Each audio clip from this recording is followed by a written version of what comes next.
Here we go, back again with another match day preview and some chatter, rumours on the old interweb about players coming into Sunderland. So before we start with the preview and delve into the Middlesbrough game, let's have a quick chat about one or two players who could be leaving or coming into Sunderland. Right, rumours afoot that Adil Ashish is on his way to Portsmouth. Now, I'm not sure if that's a loan or whether that's going to be, they're going to buy him, but Adil going to Portsmouth, for me, that could be a good move for Adil because not getting much game time at Sunderland, and he could be a player that could actually improve with having plenty of game time. So there's one who could be leaving. Apparently, Fabrizio Romano said there's no Akpom coming to Sunderland either, but there's rumours out there, plenty of them out there this afternoon to do with Southampton's Cameron Archer, the 23-year-old forward winger. Started his career with Aston Villa, played 10 games, scored no goals, went to Preston on loan, 20 games, 7 goals. Borough, 20 games, 11 goals. Sheffield United, 29 games, 4 goals. Southampton, 21 games with only 2 goals. Now, this is what's happened. This is the rumour that's kicking about. Sunderland ready to spend big on Southampton's Cameron Archer. Multiple reports on Thursday afternoon, which is today, revealed that Sunderland were in the running to sign 23-year-old on loan for the remainder of the campaign. At first, it was revealed that Championship leaders Leeds United had seen a loan approach knocked back. But speaking to Sunderland FC News, transfer expert Graham Bailey has shared some details about the move, revealing that Sunderland and Louis Dreyfus are ready to do a loan-to-buy deal for Archer, who cost Southampton an impressive 15 million last summer. Bailey said, "We know that they looked at Cuba Akpom, but that is not an easy deal. With other clubs are keen. Lots of other clubs are really interested in Akpom, ex-Middlesbrough player." So Southampton's Cameron Archer is what we fancy getting. We've been told Sunderland will be willing to do a loan to an obligation, but Leeds are in for him, and that makes things difficult for Sunderland. They are tempting the club for any player. Sunderland, though, are still trying. It's a very tempting club for any player to go to Leeds. Sunderland's deadline day plans revealed. It wasn't clear already. Sunderland want to sign an attacking striker because the January transfer window slams shut. With Archer, yet another name added to Speakman's watch list. Archer joins the likes of Ellis Rims, Sally Kilsoy, Matjan Friggen and Rabbi Matador, and Akpom is targeted for Sunderland in the final days of the window, though Archer may be the most exciting link of all. I probably just butchered all those names.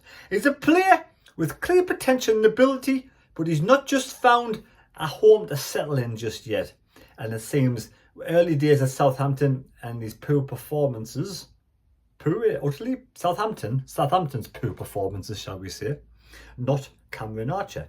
Archer just has featured 21 times in the league, but has just scored 2 goals. In a more drilled, confident Sunderland side, it surely would prevail. So what's your thoughts on Cameron Archer at Sunderland, the 23-year-old? Multiple reports, I think that would be actually quite good. Can we get that deal done? We've got Enzo Lefebvre in that kind of deal. Big price purchased on loan, obligation to buy. So are we going to do the same again with Cameron Archer? But yes, let's move on to Middlesbrough. There's rumours out there that Middlesbrough have had a bid accepted for Lati Leith. Atlantic United, MLS, are going to buy him for £22 million. Does that mean Latila is not available for Middlesbrough to play against Sunderland? Because I thought he was the danger man in this derby on, Monday night. We do say derby. We'll call it the derby just for the sake of calling it the derby, even though it's probably not a derby. It's not a derby. Is it a derby or not a derby? People say, if I say a derby, you don't know what you're talking about. It's not a derby. The Newcastle game is a derby. Well, they have got one of their local rivals, massive fans, as their head coach, Michael Carrick. He's a big Newcastle fan, and now he's in charge of Middlesbrough. How does that work out? I wouldn't want anybody who supports Newcastle managing Sunderland. So anyway, that's just my personal opinion. But yes, this North East Yorkshire derby taking place Monday night. But will Lati Leith or Lath, or whatever you call him, will he be available? 26-year-old is a good player. He, for me, is their danger man. 58 games, 27 goals, speaks for itself. Class player, so I'll be over the moon if reports are correct and he's being sold. That means one danger player gone. Now we have Dork on loan from Liverpool. It's exciting, young, talented player is now playing for Middlesbrough. So he, for me, could be dangerous as well. Now, the Smoggies, Riverside Stadium, 1995. That was built. 34,742 people can fit into the stadium. And Steve Gibson, their long-time owner, chairman, 1994. He came in the year before the Riverside finished. Michael Carrick, ex-Newcastle, fan, the Wallsend boys, played for Manchester United, 43 years of age, doing a good job. He's doing it. He's doing an all right job there. Not as good as obviously as Regis Labrie doing for Sunderland, but he's doing a good job. Michael Carrick, 119 games, 57 wins, 22 draws, 40 defeats, and they're in 6th place on the edge of the top 6 for the playoffs. But it's very tight. They've won 44 points. We're 11 points above Middlesbrough, and we did beat them last time out at home, 1-0. But that was a tough game as well. It's always a hard game, regardless. We are playing the hardest side out of the top 4 clubs this weekend.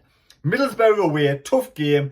I'd be over the moon with a win, but I'm very nervous because, like I said before, it could go either way. Middlesbrough, I've had a good season so far. Mixed bag of results last few games. They got beat up Preston away 2-1. They beat West Bromwich Albion at home 2-0. So that there shows they've got a good home, sort of performance there against West Brom, 2-0 win. They got beat off Portsmouth away 2-1. They got beat at Blackburn in the Cup 1-0 at home, and they only drew against Cardiff at home 1-1. But then they beat Hull away 1-0, so it's a mixed bag of results. So any Middlesbrough fans, let me know, what's your home form like? Are you better at home or away? That says to me, you better, I don't know, it's all over the place. Anyway, so Leeds do play Cardiff at home. I think that's a 3-pointer for Leeds. Derby at home to Sheffield United. I think that's a 3-pointer to Sheffield United. And Portsmouth at home to Burnley. I think that's a 3-pointer to Burnley. So we are under the cosh, under the pressure. We've gone from last week's where we had the easiest game and we fluffed our lines to this week where we've got the hardest game. So can we get the 3 points? Anyway, so there we have it. It's a difficult game and I would love a result. I'm going to go for it. We never make things easy. I don't think, barring the odd game against Derby and Oxford and Sheffield Wednesday at home, we only win by 1 goal. We make it difficult for ourselves. So we've got to believe we can go there on Monday night and get a result. And it's on ITV, all stations. I will be doing a live stream like usual. I'll do my live stream. You can join in with me on ITV. I'll turn the sound down. I'll talk my shite and you can listen along. And we'll commentate and we'll get amongst it and hopefully get the 3 points against Middlesbrough. Like I said, tough game.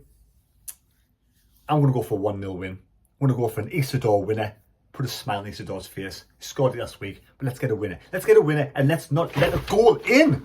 Whoa, 40 bits again. Let's not let a goal in this weekend. So you let me know your score predictions. Michael Atkinson, your t-shirt's in the post. You wanted the England grey one. That's in the post for you. So who wants to win one of these shirts? Leave a score prediction.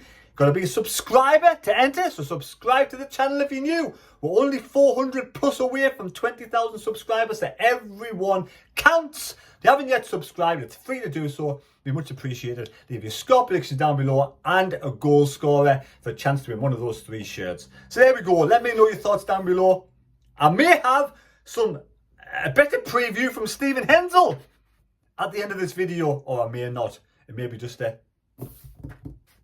disguise for I don't know. Maybe not there at all. So there we go. I hope you've enjoyed the video. Subscribe, give us a thumbs up. Just a quick one. Sunderland versus Borough. Middlesbrough versus Sunderland.